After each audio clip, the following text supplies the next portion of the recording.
disgrace. So there's this thing that happens, and I think it happens to a lot of people, where you go to a church or you go for a service and the message was really, really inspiring, really thought-provoking and amazing, and you feel the fire, you're you're pumped up in your spirit, and you decide, I'm going to do things differently, and then a year later, a few months later, and you're doing things exactly the same. Why? After the service, after the sermon, what next? And yes, this video comes on the hands of a very beautiful sermon that I heard on Sunday. And while I heard it, I began to think about it. And I thought, this sermon is really, really powerful. Why are more people not rich? Because it was a sermon based off of God's principles, wealth-creating principles in the kingdom. And there were a lot of practical tips given, a lot of practical examples given. People were like nodding, like, yes, yes.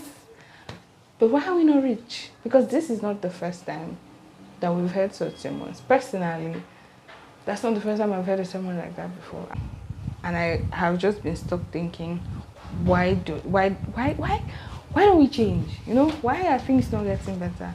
Now, aside from Nigeria, because I know that a lot of people will say, the problems in this country are too many. But aside that, why don't our lives change? Why doesn't my life change? There's some people that you sit under, especially if your church has pastors, and pastors rotate.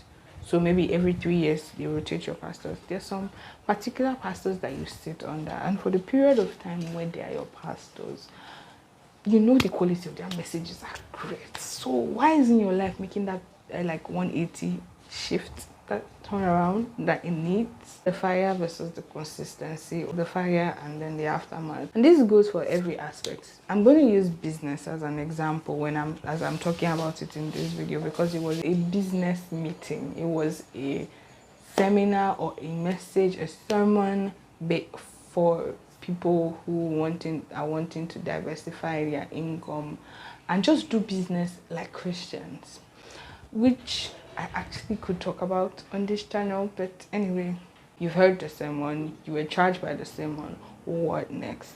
So the first thing I would actually say as a Christian is, when the message is going on, be sure to be taking extensive notes taking. Have a book. Personally, I want to say what I have not done. Have a specific book for just sermon note taking.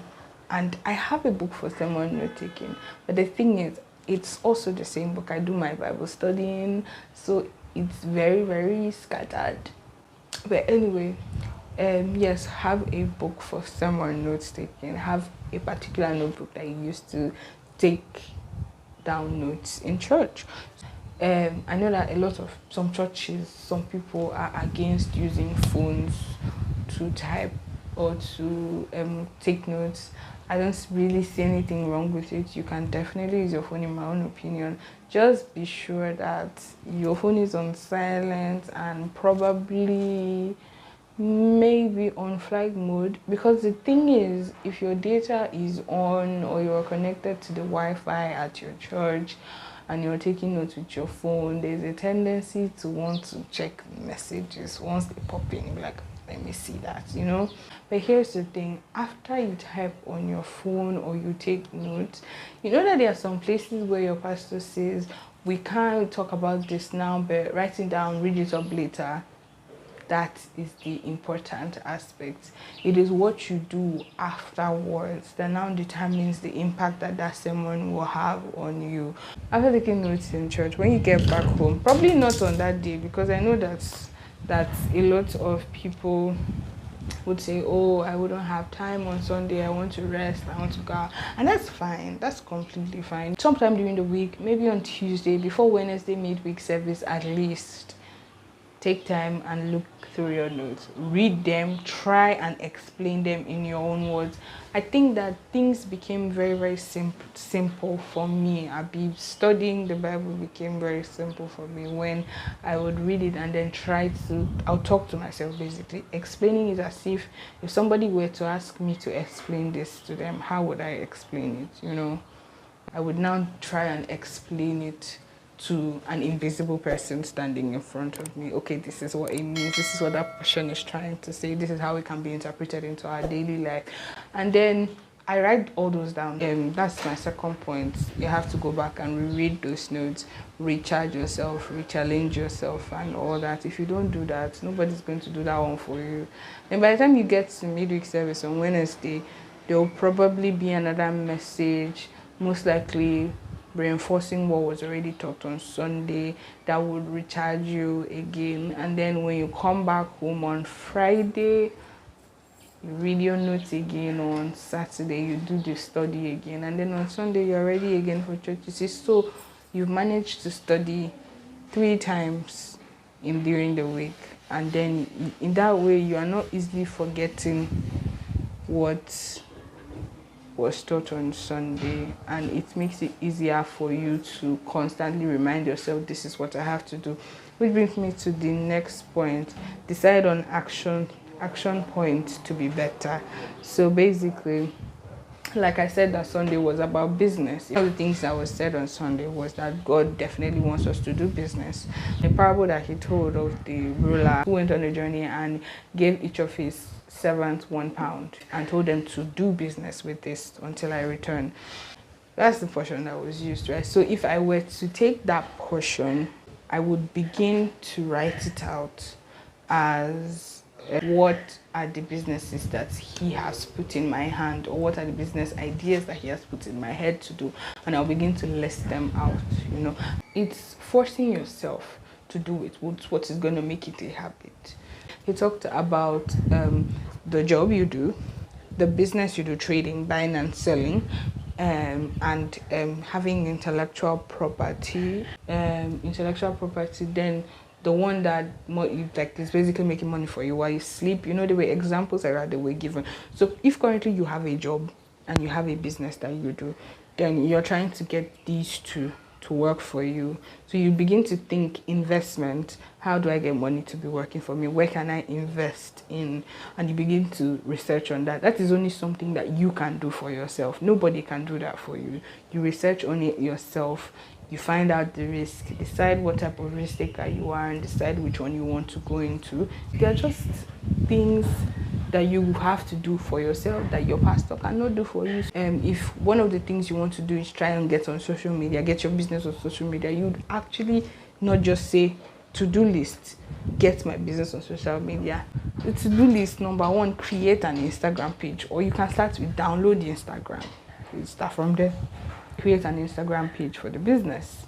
Post once a week. That's enough. Once you do that, know that if you create a schedule, it is easier for you to stick to it. I know it is very strange coming from somebody who does not even use to post on this YouTube.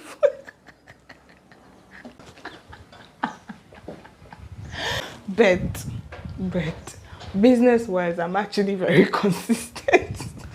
This is just YouTube. Business-wise, I'm very consistent. Consistency breeds the habit. So you don't just wake up and become all of a sudden a business guru. It's by little you learn, you invest in yourself, you learn, you watch videos on how to do certain things, follow other people. There's this lady, she's in Lagos, and she does a similar business to mine. So we kind of just stalk her page, try and, draw inspiration from there, come and do some graphics, post it. So you can do that also, and those are action points that you have to do by yourself, for yourself. Nobody is going to do that for you. And make these action points into daily goals. I think I already kind of just joined that together. Make the action points into daily goals. This one I'm going to do every day. This one I'm going to do every morning. This one I'm going to do every evening. And then the next thing would be to set reminders. So you have a phone and your phone has a reminder app or a clock or something. Put an alarm. It takes 28 days for your body to get used to something. Do you know? Push it for 28 days, and after that your body will calm down and be like, okay, this is what she has decided to do with her life, so okay, I might as well help her do it. So set reminders, they help you a lot. Set reminders to do stuff for your business, set reminders to pray, set reminders to sleep, set reminders to just do things. Then the next thing would be get an accountability partner. It could be your friend, but it has to be somebody who believes in the same thing as you, because you cannot be trying to say, I want to pray more or I want to take my business seriously, and the person doesn't believe in your business or he doesn't believe in prayer. It will not really help you. So this is somebody that shares the same values with you. It has to be your friend that you kind of check in with. I have a few people like that for a few different reasons. They would tell me, oh, it's time to do this. Have you done this? It's time to do that. It can be annoying, but that's why they are there. They're to remind you that you are procrastinating. Get off Instagram and start working. Yes, and then do a monthly check-in. At the end of the month, check the things I planned out for the month, the things I decided I was going to do. To what degree did I do them? To what percent did I get them done?